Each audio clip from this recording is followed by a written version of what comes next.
Ya, halo semuanya. Jumpa lagi di channel saya Bola on the Road. Di hari ini saya mengucapkan selamat Hari Raya Idul Adha untuk kita semua yang merayakan.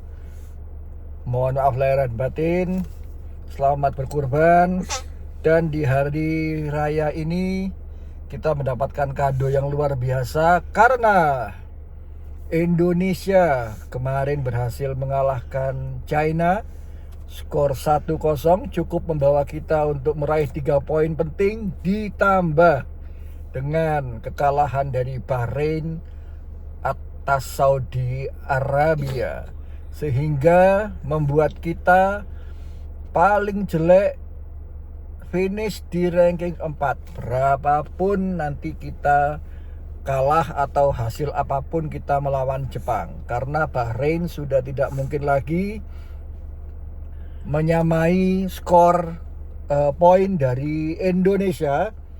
Ya, Indonesia kalau tidak salah poinnya 12 dan Bahrain hanya 6. Jadi selamat untuk timnas Indonesia. Kita tinggal sekarang maju ke depan mempersiapkan untuk pertandingan-pertandingan di ronde keempat kualifikasi Piala Dunia zona Asia.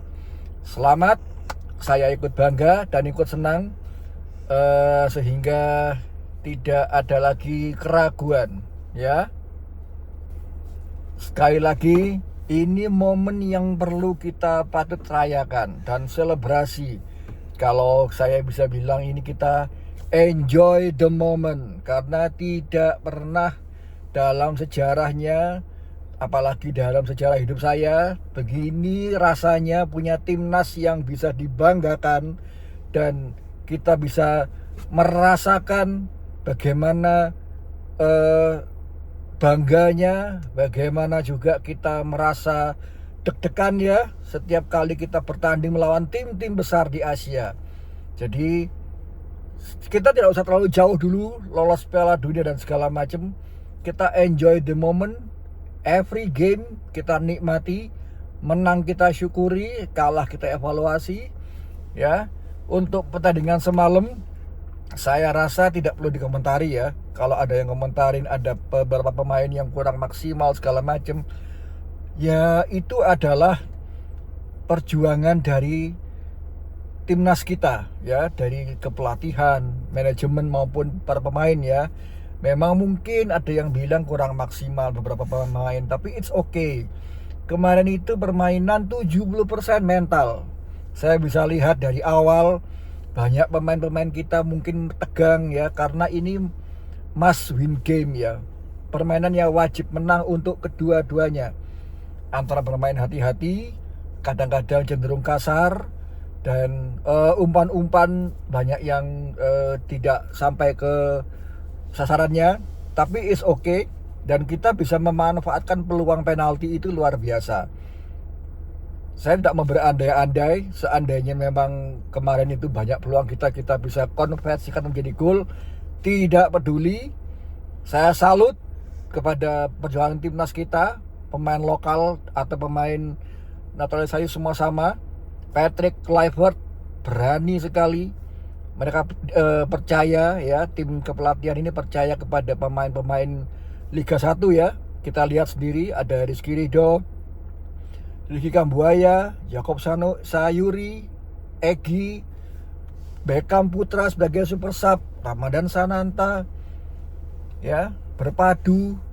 Inilah hasil dari program naturalisasi yang selama ini banyak ya dikritik. Sebetulnya tujuannya tuh ini, agar bisa memboost atau meningkatkan percaya diri pemain lokal, bahwa mereka ini sebetulnya levelnya bisa bersaing di level Asia. Pemain-pemain yang dari Belanda atau naturalisasi ini didatangkan untuk membela timnas, secara tidak langsung mereka akan bersaing dengan sehat dengan pemain lokal. Kita lihat kemarin Max Hilhers, kemudian Dean James, kurang bagus apa, tapi tetap Coach Patrick mempercayakan kepada pemain-pemain Liga 1 ya. Bahkan pemain pengganti pun Beckham Putra masuk, Ramadan Sananta masuk. Ya, jadi ini sudah mulai balance. Jadi kalau ada yang protes, saya rasa mereka perlu menarik kata-katanya ya.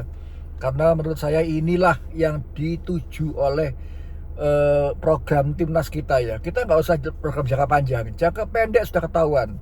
Pemain Liga 1 pelan-pelan bisa bersemangat dan step up untuk menyamakan levelnya dengan pemain-pemain di liga luar Indonesia.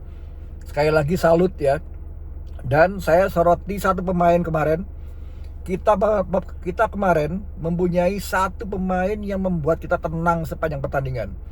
Kita punya Gennaro Gattuso, sekaligus kita punya semacam Sergio Ramos, atau kalau bisa dibilang semacam Javier Mascherano, di diri Paolo Pessi. Ya, Paolo Pessi ini tukang jagal dari tim kita. Dia sapuannya, dia mematikan aliran bola di tengah sehingga Tom Hai dan lain-lain bisa dengan leluasa crossing kanan kiri, karena tenang ada Joey Paolo Pessi di tengah ini. Serta lini belakang kita solid ya, Hapner, Ridho dan Bang J. Audero nyaris tidak ada peluang yang berbahaya kecuali satu tendangan on target, dan dia berhasil menyelamatkannya. Sekali lagi untuk seluruh pemain, saya salut, luar biasa perjuangannya. Saya tidak menilai apakah ini pertandingan terbaik dari timnas atau bukan. Yang penting hasilnya kita menang, kita lolos ke ronde keempat, dan kita sebagai bangsa Indonesia wajib berbangga dan bersyukur. Di hari raya besar kita mendapat kado lolosnya timnas kita ke ronde keempat. Jadi kalau saya menjadi Coach Patrick, melawan Jepang memang masih penting, tapi mungkin kita bisa sedikit memberi kesempatan bagi pemain-pemain yang mungkin kurang jam terbangnya, tapi juga harus menguasai atau menyamai kemampuan dari pemain inti. Sekali lagi, selamat untuk timnas. Mohon klik subscribe, tombol lonceng, komen yang positif, beri saran yang membangun agar saya bisa terus berkontribusi secara simple, berkomentar tentang sepak bola baik lokal maupun dunia. Dukung channel saya.